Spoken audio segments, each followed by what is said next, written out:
So I'm going to go ahead and I'm actually going to get started. I'm going to talk a little bit about why we're doing this. Obviously the Journey System platform is built for, our consultants, our physicians, as you've heard me talk about them before. And just for those of you that are new, what I mean by physician, I'm just basically calling a consultant a doctor of a business. So one of the great things is the platform just elevates people's our subscribers' experience and their impact with their clients and prospects. The challenge is getting those prospects and clients through the door. And so that is not something that that New Orchard, like we do not put a stake in the ground of that we're a lead gen type of company or any of that kind of stuff. So in our effort to support this community, we want to bring the experts around you so that you are able to build out the best firm, the best practice. One of the things I've spent a lot of time with each of you talking about the challenges that you're experiencing. And what I've noticed is consultants are amazing once they get into the door. But that activity of getting, these leads is where the challenge is. And so we are committed to helping you solve that problem, which is why we have Deb here, who is the owner, CEO of Craft of Consulting. I've developed a great friendship with Deb. I think it's a great friendship. Deb, I'll let you okay, good. Yes. But we've developed a great friendship, and I've just kind of been picking her brain. She has, over a decade of experience in her own consultancy and also consultancies that she worked with. And her whole focus is guiding the consultants now. That's why it's Craft of Consulting. So the consultants. So her whole focus is helping each of you walking through the process of lead generation and proposing and closing and all these different things. And so we've actually partnered with her for the next, a 6-month total. And this is the second installment of our 6-month webinar series, where in the first one, we covered an amazing topic, which I heard a lot of good feedback from, which was the precision in defining your buyer. So how do I even, identify who my buyer is? Now, I've talked with some of you, you've looked at it as like, yeah, that's kind of elementary and it was helpful. It was a good reminder. But what we're doing, I want to really just encourage you, we're stacking these things, okay? So there's a reason why we started with that, why we're going to what I'm excited to talk about today, which is articulating your value to that buyer. So first we got to understand who the buyer is. Now we need to figure out how to articulate our value to the buyer and why your buyer needs you or needs the value that you provide. And so here's why I'm excited about this is you're in an extremely saturated market, okay? I make the joke, what does it take to start a consultancy firm? A heartbeat. I can call myself a consultant immediately and just start throwing stuff out there. That's hard. And it creates a lot of noise. And so you have to be very surgical on being able to communicate these things, which is why we have brought Deb in here. So I'm going to be quiet. I'm going to sit back and, take notes. But Deb, what do we need to know about the value, articulating the value to our buyer?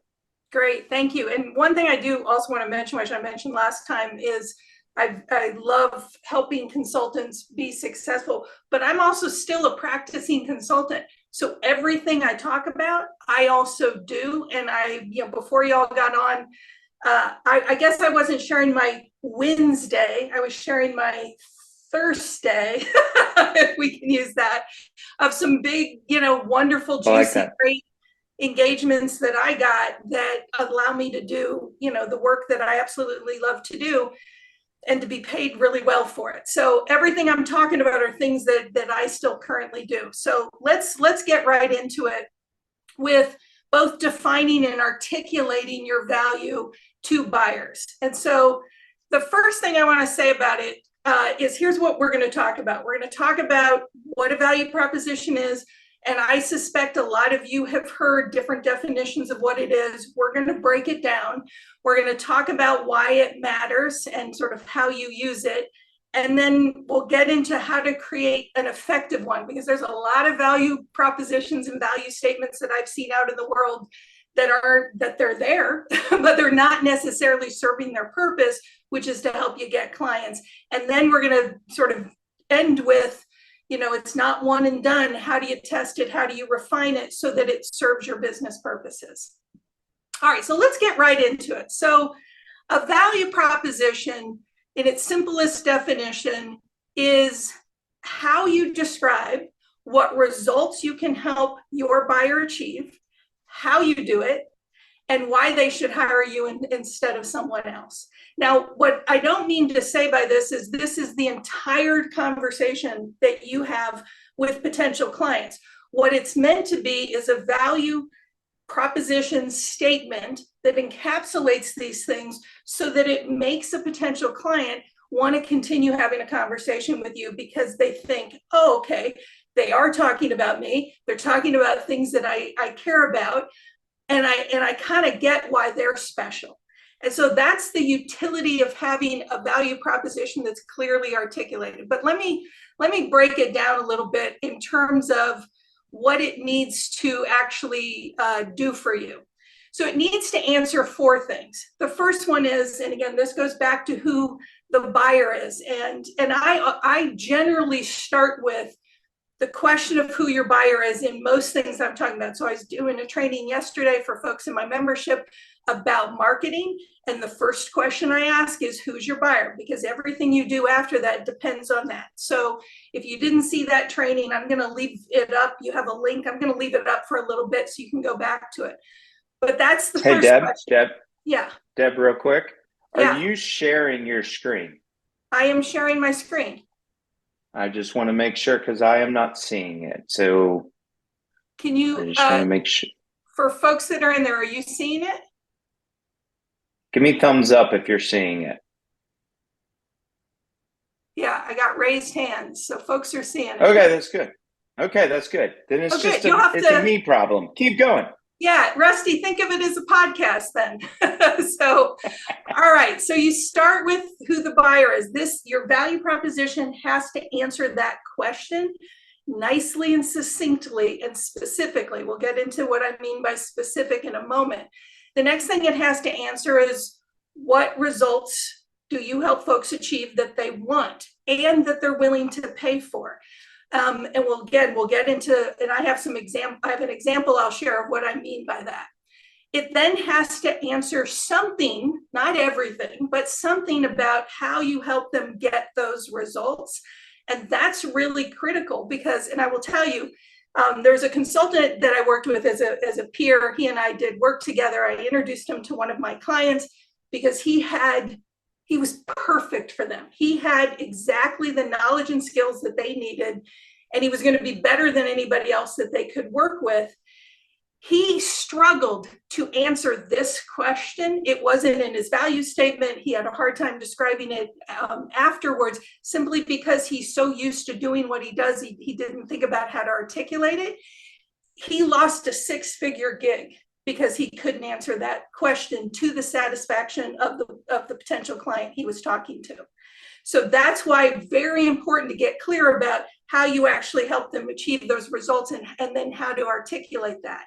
And then the fourth is really your differentiator, is why they should hire you instead of someone else. And if you look at sort of these 4 questions, the first 2 help answer the question for a prospective client. Why would they buy from someone? Why would they actually spend money to buy from someone? It's because of who they are and what they want that they're willing to pay for. The second part of the value proposition answers the question for them, why would they buy from you? And you have to set both of those things up to really have an effective value proposition that can either get your foot in the door, or if your foot's already in the door, for them to open it and let you in. And now you can have a real discovery process with them. But that's essentially how what a value proposition is and what the components are. I'm going to give sort of a formula later for how to build one. But here's why it matters, and here's why it's important, even if you've done one or you sort of generally have one, to go back and look at it, or if you haven't done one, to go back and create one. Is it has a number of benefits for both you and for the potential clients. So first of all, is it focus, it sort of forces you to have clarity and focus. So if there's, sort of very diffuse and a whole lot of things that you can do and a whole lot of people that you can serve, and everything's very sort of big and vague, what a value proposition does is it makes you, in very clear terms, articulate the things that we just talked about on the last slide. And that clarity and that focus become a gift to you that you can use in a whole host of ways. The other thing is that it centers the clients. One of the sort of big mistakes I see consultants make quite a bit is when they're describing their value, they talk all about themselves instead of talking about what the client most cares about and what influences their buying decisions, which is, I know who you are, I get you, and I can serve you.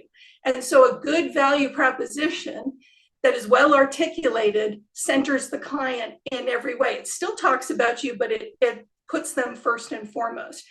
It also can prevent you from defaulting to talking about what you do. So, as consultants, we all know we're good and we like the things that we do, but that's not necessarily, it matters to the client, but what matters more to them is what you can help them achieve.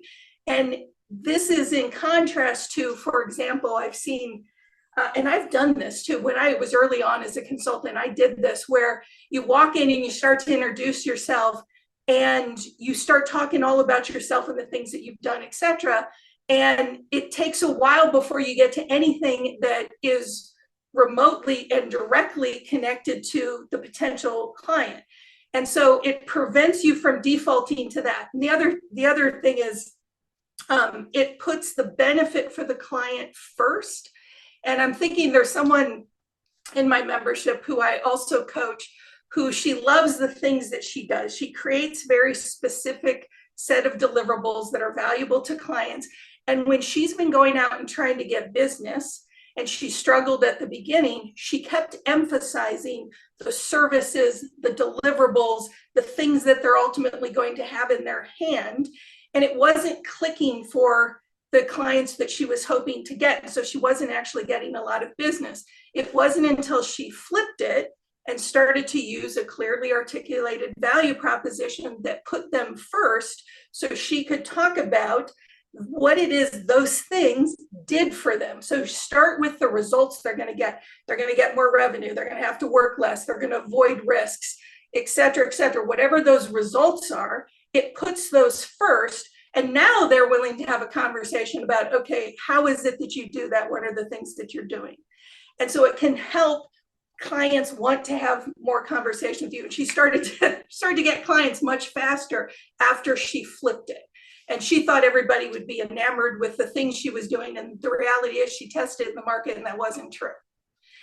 So the other thing it does is, because again, you've given yourself the focus and clarity of having a really well articulated value proposition, it can provide the basis for decisions and actions that you're going to make after that. So you're going to be really clear about your buyer. You're going to be really clear about the results. You're going to be really clear about the other elements of it. And then from those, you can make decisions about, all right, who should I be reaching out to? Who should I be networking with? What should my marketing say? Because now I can form really compelling, clear messages when I'm doing marketing. Whole bunch of things will stem from that. So the first two things I always like to start with is the buyer, the value proposition. If you have those, you now have a foundation to make decisions and actions that are going to be much higher yield. The other thing I really like about it is in some ways it pre-qualifies leads and prospects. I don't want to spend a whole bunch of my time having conversations that don't go anywhere because I'm not a fit for them and they're not a fit for me. And so I am really clear about my value proposition and what I do, because what it also tells people is, look, if that's not what you're looking for, if that's not what you want to have a conversation about, then, you know, go about your way, I go about my way, and everything's fine, and we don't waste our time together. So a good value proposition attracts the right people to you, and it lets the other people that aren't going to be a fit not be attracted to you, so you're not spending a whole bunch of time trying to nurture and cultivate people that it doesn't make any sense to do. And the last thing it does, and this sort of relates to the preventing defaulting to talking about what you do, is it can prevent the babble. And I refer to it as babble because I've done it, and if I don't prepare, it's easy to fall into it. Of, again, when you're describing to someone, whether it's a prospective client or a lead or someone you're trying to get a referral from, it is, and you have to say, you know, they're like, oh, what are you doing as a consultant? And it's really easy to start listing the resume. Here's all the things I've done. Here's the things I do. And it becomes this very, very long, drawn out explanation of you and who you are. And it can be really off-putting and distracting for potential clients. And I've been in that circumstance where I've done that. I did that early on because I didn't know how to do anything better. And, you know, the clients, sometimes their eyes start to glaze over. Sometimes you waste half of a meeting that you could be talking to them about how you might be able to help them because you haven't really solidified how am I introducing myself and how am I describing my value. So it has lots of utility, which is why it's worth the time to do it. Or if you've done it, it's worth the time to take a look at it and potentially refine it if it needs it. If it's not serving you, then it's worth taking a look at it. So if I remember as a kid doing Mad Libs, and so this kind of reminds me of that, if anybody remembers what those are, where you sort of fill in the blanks. But ultimately what you want to end up with is a value proposition statement that is very succinct. And so it should be able to fit on a t-shirt and be read with social distancing. So somebody shouldn't have to get inappropriately close in order to understand your value proposition. That's how succinct you want it. So essentially what it says is I help, and then you insert who your buyer is. 2, you insert what results that you've determined that you can help them achieve that they want to pay for and buy, and then you describe how you do it and how you do it that's uniquely you. And that's basically a value proposition statement. There is sometimes a second sentence, and I'm going to give you an example of that. There is usually not more than that. I don't encourage you to have more than that. Sometimes I've let folks squeak by with the third one because it can get too long and it can be hard for the client to track what you actually want them to pay most attention to. So just like when people are talking to reporters, there's something called message discipline. So this is where you want to have message discipline, that it's short, it's tight, and you are emphasizing the things that you most want the potential client to hear so that they're going to pay attention to it. That's why you don't want it so long, because then they'll pick and choose what they want to pay attention to, and it might not be what you actually want. So let me give you an example of what that looks like. So if it's one sentence, it could be something like this. And this is something in my area, I'm a healthcare consultant, is I help CEOs of large urban hospitals increase their market share and enhance their financial sustainability by executing acquisition strategies that increase revenue within 90 days of acquisition. Now you'll notice, and I'm going to talk about on the next slide, why specifics matter so much. It is very specific, and it is specific intentionally because I don't want to sound like any run-of-the-mill consultant. And I'll break this down in a moment when we talk about the specifics of it. Now I might add, and I often do, a second sentence, but I only add it if it's going to be compelling to the client. Not because I just want to say it, but if it's compelling to the client. So I might add, I also help hospitals retain their prize talent and reduce stress during the acquisition process. The reason I might add that second sentence is that these are things that I know they care about. So in my first sentence, I'm really clear. Who's my buyer? My buyer is the CEO. It's not the large urban hospital, because people buy from people. So I have to say who the person is. CEO of a large urban hospital is very specific. It could be that it's the senior vice president of a small community hospital. That would be completely different, and they care about different things than CEOs of large urban hospitals. So I'm very specific. I say what results they care about: increase their market share and enhance their financial sustainability. If I do something completely different than acquisitions, those would be different words, because it would be different types of results that what I do would help them achieve. By executing acquisition strategies, that's the thing that I do. But then you notice at the end of it, I add an extra piece that is that unique special thing about what I do, which is increase revenue within 90 days of acquisition. That's a bold statement. So there's someone I had on my podcast who does mergers and acquisitions, and she was talking about mergers. And if you've ever helped anyone with a merger, which I have, there's usually a lot of revenue loss unless it's carefully attended to. And her bold statement was that it would essentially, they would be making money on day one after the merger. And she had lots of examples where she could back up that statement, but that was a really bold statement that would make anyone who's done anything related to mergers lean in and want to have a conversation about that. So that was sort of her special sauce that would say, here's why me instead of someone else. The second sentence, the reason that's worth adding is, again, because retention of talent is one of the difficult things that can go off the rails after an acquisition.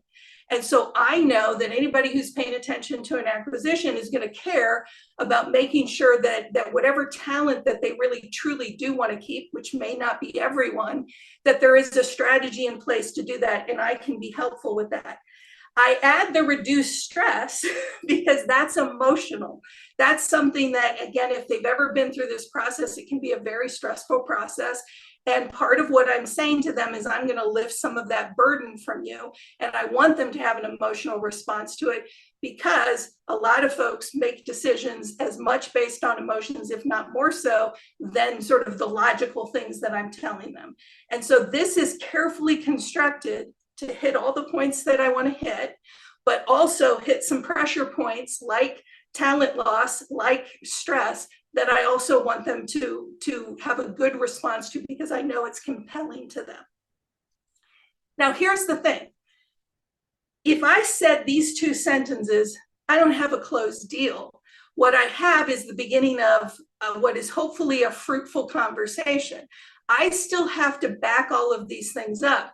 So I might, if I have a value proposition, say these two sentences, and then I might give an example. So if I'm saying something bold, like you're going to increase your revenue in 90 days of acquisition, that also might strain credibility. So I might give an example of where I actually help someone do that.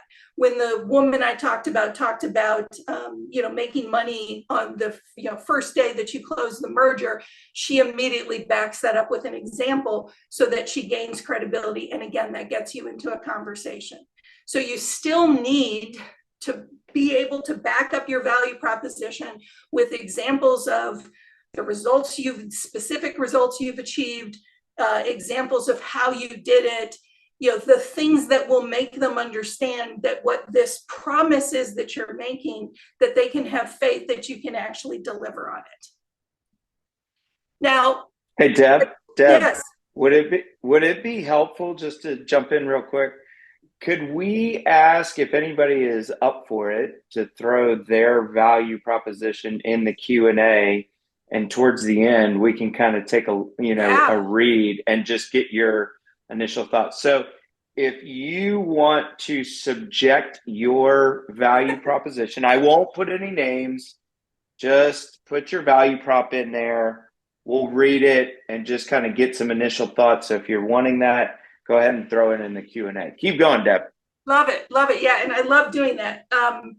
So here's also where, and this might be something we end up talking about, is a lot of time when I first review people's value propositions, they are often either specific but they're a paragraph or two long, which means that a potential client's going to get lost in hearing it, or they are so general that it could be something that any consultant says.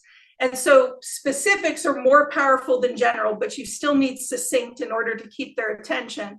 But this is where being really, really clear about the buyer type. And again, you noticed I said CEO of a large urban hospital. I don't just say, so I work with a lot of healthcare providers and I work with different types. I don't just say I help healthcare providers, because the reality is I know that they all want different results and they care about different things and they have different things that influence their buying decisions. And so I am very specific about who I mean. This is my buyer in this market. And I usually dig into exactly what the niche is. So in my case, that would be a particular sector among healthcare providers, because now I can have a value proposition that is going to make them sit up straight and want to listen, as opposed to, oh, okay, so you're a healthcare consultant, and those are a dime a dozen, because there's a lot of them out there. The types of results, that is another place where I see folks get a little too general and just sort of put sort of vague general things, or I help people, explore synergies or use consultant speak or things like that. It's got to resonate when a prospective client hears it, so that they can attach it to the things that they care about. And then your unique value, again, this is a tricky one, because a lot of us do similar things, and that's actually okay. But you do want to think through, I might use some of the same, tools and tactics, et cetera, that other consultants do. So you folks are using, the same platform, but what's special that I bring to the table that I want to say something about, because I think it's valuable to the client? And that takes some time to think through that. But, it isn't that our models or frameworks or things like that, that's not the type of stuff that's typically compelling to a client.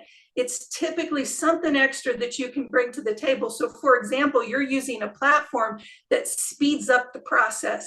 That what is typically a very long, drawn out process, you can actually do it faster. They don't need to know how you do it faster, but you do it faster. That's something that's actually compelling, that you can get from idea to strategy to execution within X number of days. That's compelling to them if speed matters to them. So that's the type of stuff you're looking for. It's not I use this framework, I use this, I use that. That's usually, depending on your market, depending on your buyer, that's usually not what they'll find compelling. But you can always find something that you do that really makes you rock it in a way that another consultant might not. Now, the thing I also want to say about this is, you want to have a value proposition. You want to be thoughtful when you're doing it. If you're refining it, you want to be thoughtful with how you're refining it. But it shouldn't end up sucking a whole bunch of time and distracting you from going out and doing the revenue generating activities that you need to do in order to get income in the door and to get projects with clients, or to get engagements with clients. And what I've also seen is that a lot of times folks get stuck in this because they want it to be perfect. And of course, perfectionism doesn't make any sense, because perfectionism keeps you stuck. And what it means is they wait till they're perfect until they go out into the field. It is better to go out with an imperfect value proposition, because you're going to get feedback on it, than it is to wait until you feel like you have it just right. You want to be thoughtful, but not spend so much time that it distracts you from what you need to be doing. And so that's one thing. And again, I've seen folks sort of get stuck in this, and it's like, this looks good enough. Go out and have some conversations. And when you have those conversations, then you can refine it as you need to. And that's sort of the last thing I want to say about this is, we can come up with our value propositions, or maybe you have come up with your value propositions, but really, this is where you need to get market feedback on it in order to make sure that it is attracting and attractive and compelling in the way that you want it to be, and it's clear. right? So before you debut it, or if you do a refinement, you do a switch, then it's worth going and talking to people who you trust. So you trust that they're going to have a good beat on this. You trust that they're going to tell you the truth. They either are your target buyer, or they know your market really well, and basically share it with them and ask them if it's clear and compelling or not. And ask them to say it back to you. So if you say it, they should be able to say back to you, this is who you help achieve what results and how. If they can't do that from hearing a short statement, then it probably needs some refinement. But this is where that intel is great. And I was working with someone on a value proposition, and he got it to a good enough place, and I'm like, that's great, but I don't know your market. So the most important thing you need to do is go have a few conversations. And he did, and the first couple people he talked to were like, yeah, I sort of get it.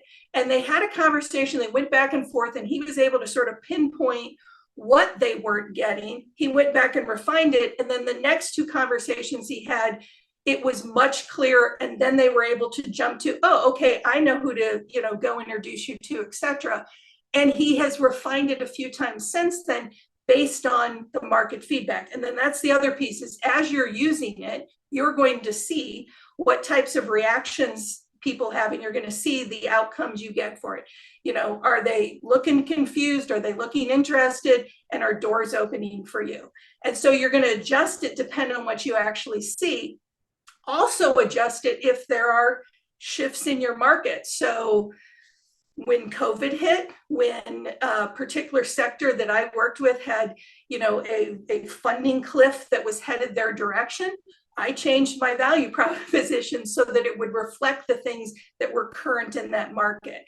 And what that also does is it also shows prospective clients that you're staying current and you actually understand the context in which they operate. And then adjust it if you change what you do. So I completely killed one of my value propositions at the end of last year. I'd no longer use it because I realized it's not work I want to do anymore. I'm good at it. People will hire me for it, but it's not work that lights me up. It's not work that I think I'm best suited to do. So I completely killed it. I have since changed my value propositions multiple times simply because I've gotten clearer about the work that I most want to do. So when I first started, I did a lot of project work. A lot of what I do now, there's still project work as a consultant, but I am often a strategic advisor to a CEO. That's a completely different value proposition than when I'm looking at doing project type work. So it's shifted over time based on changes to what I do. And then I review mine at least once a year. Even if I'm like, I'm doing the work I want to do, I'm getting the business in the door that I want to get in, I still look at it and make sure that it reflects the current realities of who I'm working with, what they're contending with, what they care about, etc. And every time I refine it, I bounce it off at least one or two people to make sure that I don't think it's fabulous. I might think it's fabulous, but they might not get it. I want to make sure that I get some feedback on it. I love it. I love it. Deb, this is good. I've learned a lot in this. We've had a couple kind of questions coming in. We only have one brave soul that has put their value prop up here. So I'm going to read it and tell me what you think, Deb. I help business owners become more productive, efficient, and profitable by helping them create business objectives that align with the overall strategic direction set for the company within 90 days. Yeah. So, Julia, thank you so much. Or I'm sorry, I wasn't supposed to say names. Oh, we weren't supposed to say any names. I will take that out of the recording. I'm so sorry. So, to the unnamed person who is brave enough to do that, well done. And then I will answer the other question that was asked. So, I'll say a couple things about it. I think as a first or even second pass, I think it's really good. There's a few things I would suggest to dig into. So, the first is business owners. So is that truly all business owners? Because there is a tremendous difference is it in particular industries? Is it across industries? Is it small business? Is it medium business? Something that if a business owner who matches who you've defined as your particular buyer hears it, they know you're talking to them. Because I'm a business owner, but I don't know if you're talking to me as opposed to, the mechanic place down the street. And so that's the one that I think dig into that a little bit more. I think that would be helpful. And then productive, efficient, and profitable. I can live with that. I think that I like that it's plain language. I hate it when these things are in consultant speak because it usually just makes prospective clients roll their eyes. And so that I think is clear enough. Again, that's something I go have conversations with people in the market. The helping create business objectives that align with overall strategic direction, that's the part that feels like consulting speak to me a little too much. So if there's and this is how I would approach it, and you could use a computer, you could use Post-it notes, you could do whatever, and I would say just put out in front of you what you actually do, and then start to group things so that you can be more specific about how is it that I'm actually helping them figure out those business objectives. So if these are business owners where we're just like, oh, I just started a business and I don't know what I'm doing, that's different than well-established businesses that now they're in a growth spurt and they need to figure out, how they're going to get from, point A to point B. And then you can be more specific about how you help them do that. I like the 90 days simply because, business owners, again, it depends on what business owners you're talking about. They're not all thinking 12 months from now, 3 years from now. They want action to happen sooner. So I like that you put that. I would say, think through what's special about how you do it. Because a lot of consultants can go in, fresh grad student at Deloitte would be sent in to say, what are your business objectives and how do you align and how do we gain synergies and all of that stuff. I suspect you do more than that. You do more than what a fresh grad student can do. And so dig into that a little bit more, and that'll help you give the language, not just for what you do, but also what's special about how you approach it.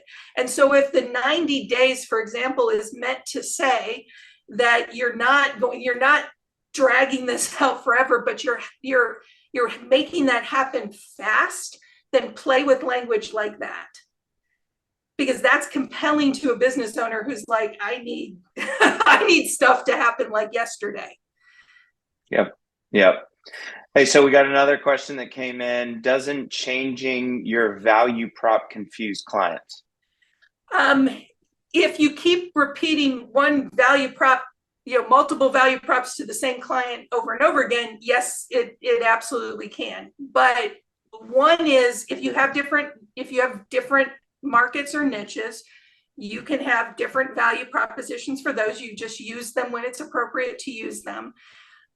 If you go into someone and you don't know exactly which value proposition to use for them because you don't necessarily know what you need, then you want to have a general one, not generic, but general one that can encompass a range of what you do. But it starts the conversation, and then as you hear things from them, then you can dig into more specific details about the value you provide. But I have at least, I've got 3 that are per sector, and then I've sort of got a general one, and I have slight variations depending on the work I do.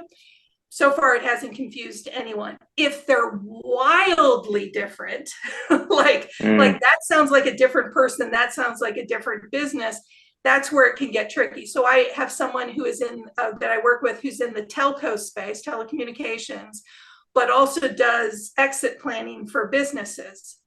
So that's where, and it's a Venn diagram, so there's some overlap between those, but that's where the conversation has been when it comes to, value proposition. When you're meeting with people, it's easier because you can separate them. But when it comes to marketing, that's a little trickier, and you're in some ways going to have to either pick a lane or make them make sense together, and not in a tortured way.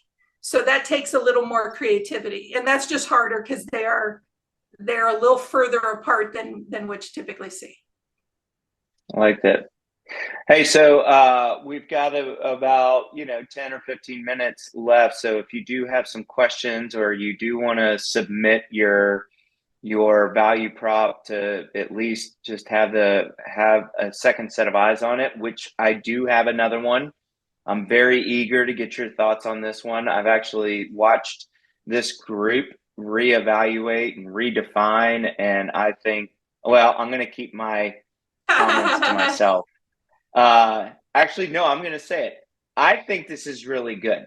Yeah. Okay, so I'm going to go out on the line on this one, and I'm going to say that based on the history of what I've watched this group go through. So we help CEOs of family businesses create balance and reduce inflammation in their body while implementing stalled strategic projects in their business by coordinating the worlds of both personal training and operational consulting. Gotcha. So way to be specific, unnamed person.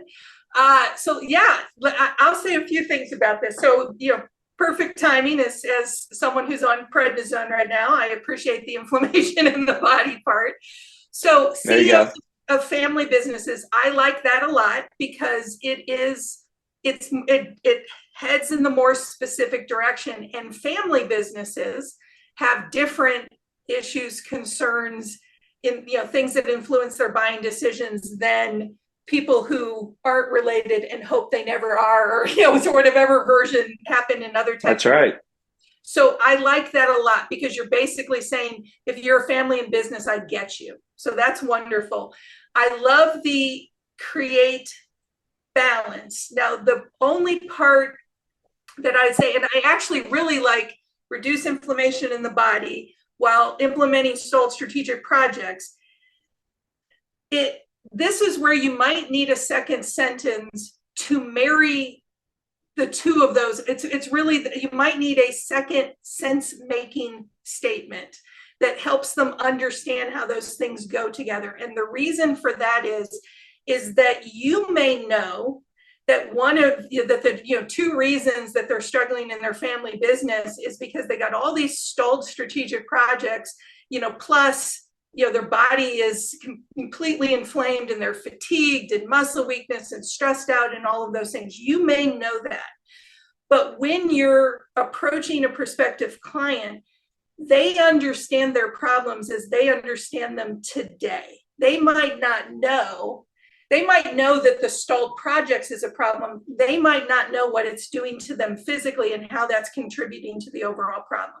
So you have to speak to the problems that they recognize today, because reducing inflammation and getting them unstuck are solutions, but it has to be solutions that resonate with them today, if that makes sense. So it could be that you leave that, or instead of saying reduce inflammation, the first part, you talk about something about their physical well-being, and in the second sentence you bring in the inflammation as sort of a differentiator for you. So that's one way to go. But the first sentence should make sense to them, resonate with them, and be compelling to them the first time they hear it, and it should match what they care about right now, because they might not have identified what the problem to currently be, if that makes sense. So that's where I might switch it up and add a second sentence that does that sense making. I love the implementing stalled projects. Stalled is an emotional word. It's a word that I'm sure family businesses use. I always like to use the words they use. And then attending to, the worlds of personal training and operational consulting. So what I think you're saying is you're bringing together sort of the business well-being with the personal well-being. However it is that you describe it. I like those. And as long as when you say it, they get it, then I think that that's great. But I think you need a second sentence to help this make sense to them and maybe pull the inflammation into the second sentence and use a more general term for for the physical wellness or whatever term you think resonates with the family businesses. So there's a couple things that I like to share with and think about is when we're approaching, if we are the physicians of these different businesses and we're approaching our patients, our companies, they're trying to figure out these four things. They're trying to figure out, does this organization, does this consultant, does this physician have the expertise and the education and of what I need or what we as an organization need. Second thing is always, can I trust them with my vulnerability? And then the third thing is, how long is it going to take for you to figure me out, and how much is that going to cost, and can you get me out of pain and keep me out of pain? And I Right. think And about what, do I like them? I would add and is do I like them? Yes, that's right. yeah. That's right. Well, and that kind of goes back to that first one a little bit of like, is this the right consultant for me? Do they have the right experience? Do I like them? But I think about the thing of, if you are not specific, tell me if this resonates. If you aren't specific on what you're doing, you're leaning way too heavily on the relationship. A yet unearned, Exactly. untrusted relationship. Which makes it even That's right. more of a variable. Yeah. So you're kind of something that is not necessarily there. Yeah. I mean, you have to have the how to have the credibility for them to say, okay, I mean, if you think about, you're talking about, look, here's what your destination is. And you're clear that these are the results they want. That's their destination. And that destination makes sense for who they are. Yep. And so if that's a growth strategy, whatever that is, you have to say enough about the how that they're like, oh, I believe they could get me there. Yeah. Like, That's right. You'll have further conversations about the details. But again, my example of the absolute best person in the world for one of my clients to hire lost a six-figure gig because he couldn't articulate the how. But she was primed for him because he could describe the results that they wanted so well. Yeah. And then he lost it on the second piece. So you have to have all pieces sort of working together. Yep. Yep. What if I struggle with imposter syndrome? Yes, that is actually the other reason that doing a value proposition can be helpful. And I say helpful, I don't mean enjoyable. Right. But truly helpful is it does make you work through some of that. So an exercise I usually have folks do is if they start to have self-doubt or they feel like, oh, I can't really do this, is to think through in detail things in their past work or in other consulting gigs they've done where there was a good result. It was the result that was supposed to happen. And then how did you either help make that happen or make that happen? And think through that in detail. If for most folks who are suffering from that kind of self-doubt, I also suggest go to people that you trust. Like, don't go to just the cheerleaders. Go to people who are going to be honest to you. Don't go to the naysayers. And say, how do you think I helped make that happen? You're going to hear things that probably surprise you. I've done that where I know I'm an excellent facilitator. That's one of the reasons people hire me. My second sentence, by the way, in that value proposition is I help cure decision-making disorders, which people think is hilarious. And they're like, oh, we have those. I'm like, great, I can help you with that. But I know I'm really good. It wasn't until I got some feedback from someone that said, but I also saw you do these three other things that now have a fuller description of what I can how I can help, folks accomplish what they're trying to accomplish, which for me is usually make decisions, get unstuck, and make things happen. But that's where getting into those details, because if imposter syndrome is, think of it like hype, like, and you don't want to buy the hype. It's just a story that's being created about, who you are and who you're not. And the only way to really cure that is to go get evidence about what's actually true. Like and if that. you can't pull that out of yourself, go pull it out of someone else. I like that. All right, so we've got we're a couple minutes until the end, and we have our final value prop that's been submitted. So I'm going to read it to you. I help impact-driven business leaders leverage faster, smarter, cheaper work management solutions to build trust in their organization by aligning their shared time, talent, and treasure. Gotcha. So again, thank you, unnamed person.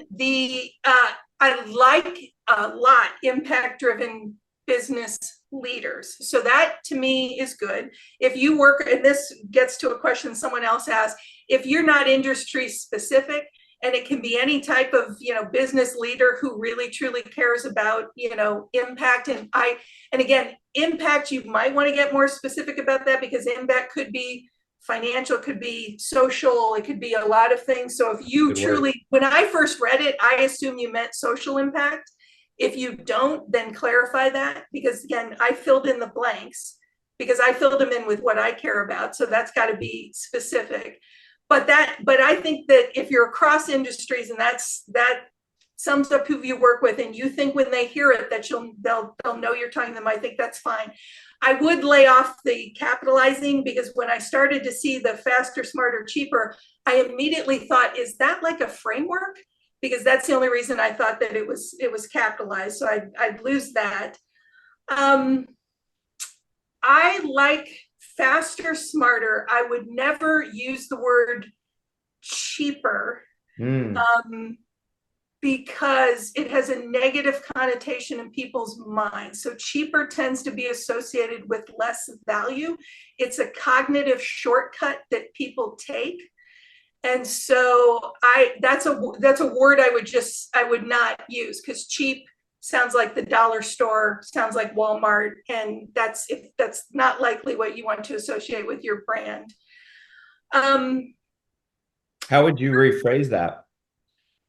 So, if it truly is about, well, I probably wouldn't put anything that relates to price in my value proposition statement, because I don't want them to think I'm competing based on price.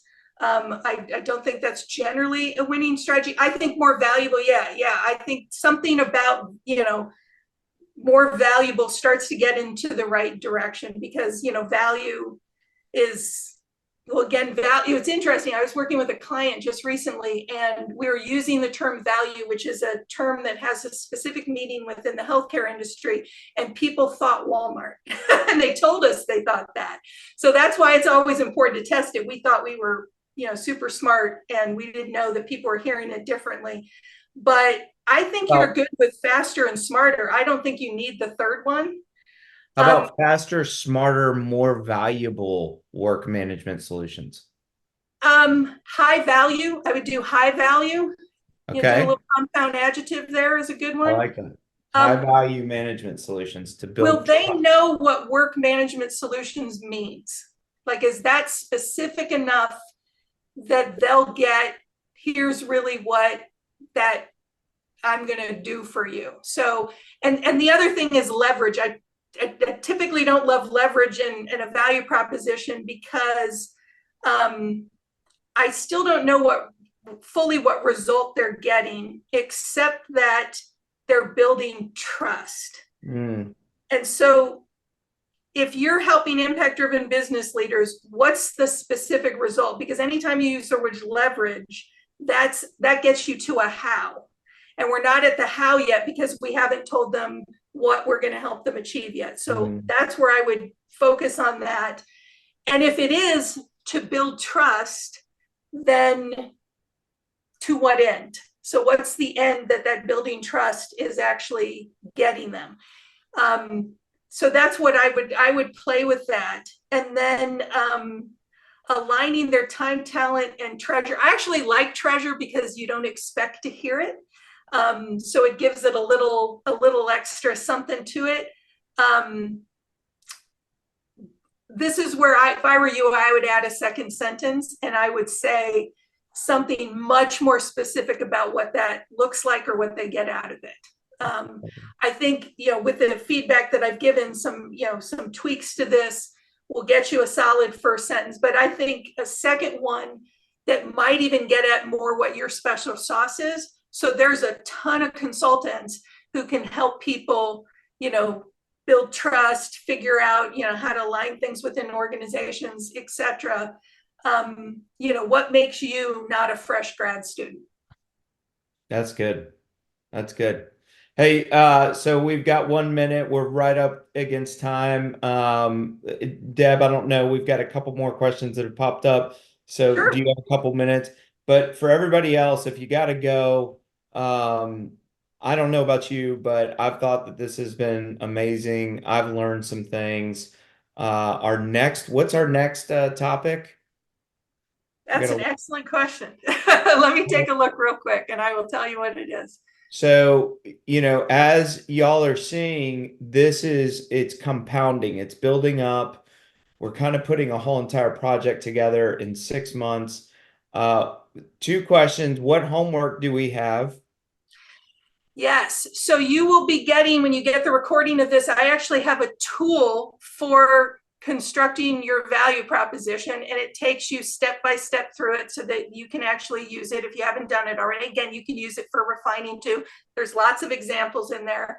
So you have that. And the next one is actually no homework for the next one. The next one we're going to talk about really centering the client, and not in a general way, but all of the specific ways that you can, through every touch point a potential client has with you, make them feel like you get them and you care about them.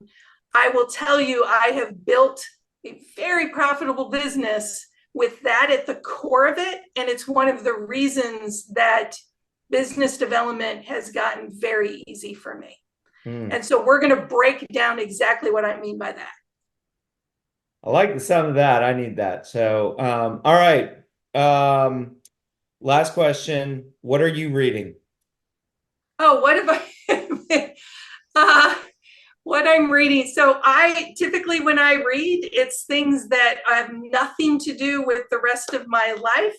So it's usually sci-fi, vampires, or biblical plagues. So right now, I'm reading a post-apocalyptic sci-fi and digging it. All right. I love it. I love it. We just went way left field. I like it. Maybe right field. Who knows?